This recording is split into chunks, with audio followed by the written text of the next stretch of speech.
வணக்கம் நண்பர்களே, study with Abhi YouTube சேனல்லேருந்து நான் உங்கள் அபி. இன்றைக்கி நம்ம பார்க்க போகிறது 10th இயல் 2ல் காற்றேவா. இது எழுதியது பாரதியார். சரிங்களா? இது வந்து ரொம்ப ஈஸியான பாடங்க. இதில் நம்ம முக்கியமாக பார்க்க போகிறது அந்த நூல்வெளி மட்டும்தான். மற்றபடி உள்ள ரொம்ப ஈஸியாக தான் இருக்கும். முதல் பாடத்தில் நம்ம காற்றை பற்றி பார்த்தோம் இல்லையா, அது மாதிரியே தான் இருக்கும். நுழையும் முன்ன ஒன்றும் இல்லைங்க. நீரின்றி அமையாது உலகு அப்படின்றது வந்து சொல்லியிருக்காங்க. அது மாதிரி காற்றின்றி அமையாது உலக உயிரியக்கம் அப்படின்றது தான் உண்மை அப்படின்னு வந்து கவிஞர்கள் பலர் வந்து பாடி வராங்க. சரிங்களா? அதான் சொல்கிறாங்க. இது வந்து ரொம்ப சிம்பிளாகவே புரிகிற மாதிரி தான் வந்து பாரதியார் பாடியிருப்பார். சரிங்களா? காற்றே வா, மகரந்த தூளை சுமந்து கொண்டு மனதை மயலுறுத்துகின்ற இனிய வாசனையுடன் வா. இதை படிக்கும்பொழுதே உங்களுக்கே புரிஞ்சிடுச்சு இல்லையா? மகரந்த தூளைனா வந்து இந்த பூ இல்லையா, பூவில் சென்டரில் இருக்கும் இல்லையா, அந்த மகரந்த தூளை சுமந்து கொண்டு வரும்.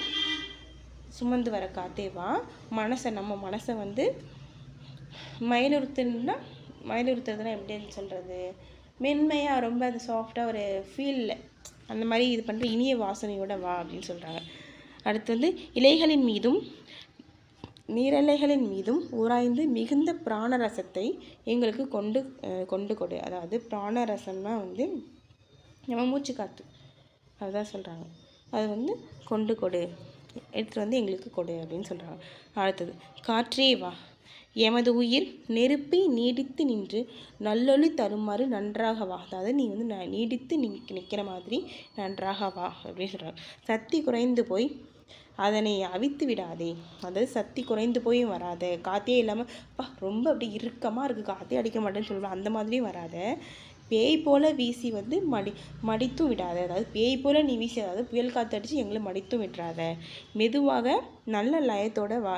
நல்ல லயத்தோடனா ஒரு சீராக வா அப்படின்னு சொல்கிறாங்க. சரிங்களா? நெடுங்காலம் நின்று வீசி கொண்டிரு அப்படின்னு சொல்கிறாரு. உனக்கு பாட்டுகள் பாடுகின்றோம், உனக்கு புகழ்ச்சிகள் கூறுகின்றோம், உன்னை வழிபடுகின்றோம் அது அப்படின்னு சொல்கிறாங்க. ஒவ்வொரு அறிஞர்களுமே வந்து அவங்கவுங்க காலத்தில் காற்றை பற்றி பாடியிருக்காங்க. சரிங்களா? இது வந்து பாரதியார் கவிதைகளில் இருக்குது. சரிங்களா? பாடினது பாரதியார். சரிங்களா? அடுத்து மயிலுறுத்து, இது நமக்கு தெரியும். இதில் மயங்கசை, பிராணரசம்னா மூச்சுக்காத்து, உயிர் வலி, லயத்துடன்னா சீராக. சரிங்களா? அடுத்து நூல்வெளி. மகாகவி சுப்பிரமணிய பாரதியார் என்ன சொல்கிறாங்கன்னா, நீண்டு குயில் நீக்க பாடி வந்த நிலா சிந்துக்கு தந்தை அப்படின்லாம் வந்து போட்டுறாங்க. சரிங்களா? அடுத்து எட்டயபுர ஏந்தலாக அறியப்பட்டவர் கவிஞர், கட்டுரையாளர், கேலிச்சித்திரம், கருத்து படம் போன்றவற்றை வந்து இதுதான் உருவாக்கியிருக்காரு. இதெல்லாம் நமக்கு பேசிக்காக தெரியும் இல்லைங்களா? பாரதியாரை பற்றி நமக்கு எல்லாமே தெரியும். பட் ஒரு சில விஷயத்தை நம்ம ரீகால் பண்ணுறோம், அவ்வளோதான். சிறுகதை ஆசிரியர், இதழாளர், சமுதாய ஏற்றத்தாழ்வுகளையும் பெண்ணடிமைத்தனத்தையும் வந்து தன் பாடல்கள் மூலம் எதிர்த்து எழுதியவர். சரிங்களா? அடுத்து குயில் பாட்டு, பாஞ்சாலி சபதம் முதலே காவியங்களையும், இதெல்லாம் வந்து காவியங்கள். அடுத்து கண்ணன் பாட்டு, பாப்பா பாட்டு, புதிய ஆத்திச்சுடி போன்ற குழந்தைகளுக்கான நீதி பாடல்களையும் வந்து நமக்கு கொடுத்தவர். சரிங்களா?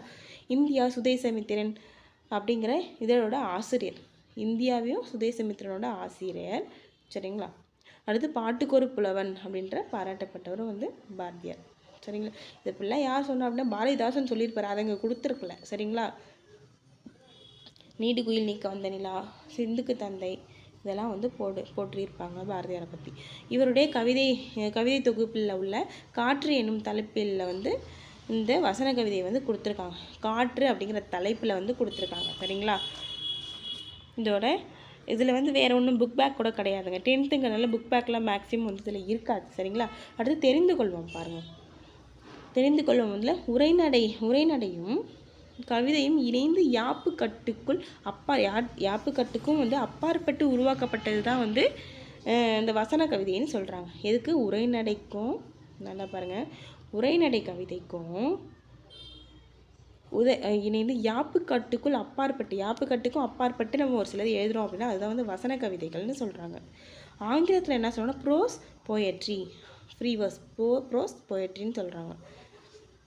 இவ்வடிவம் வந்து தமிழில் பாரதியாரால் அறிமுகம் செய்யப்பட்டது. அப்போ வசன கவிதைகள் யாரால் பேசுறது எப்படி ஞாபகம் வச்சுக்கலாம்? பாரதியார் வசனமாக கவிதை பேசுவார், ஞாபகம் வச்சுக்கோங்க. சரிங்களா?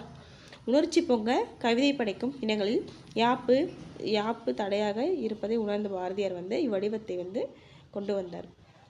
சரிங்களா? அதாவது உணர்ச்சியாக நம்ம வந்து ஒரு கவிதை சொல்கிறோம் அப்படின்னும்போது இந்த யாப்பு, இந்த சொல்வளம் இதெல்லாம் இல்லை, ஒரு தடையாக இருக்குது அப்படின்னும்போது இவர் வந்து இந்த மாதிரி ஒரு வசன கவிதையை வந்து உருவாக்கியிருக்கார்.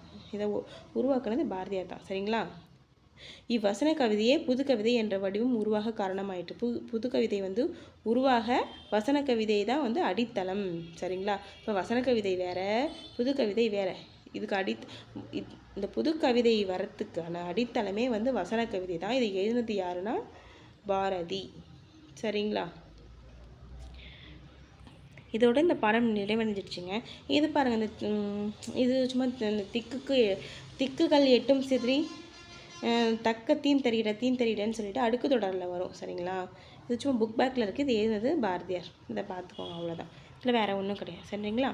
இதோட இந்த பாடம் நிறைவடைஞ்சிச்சு. நன்றி, வணக்கம்.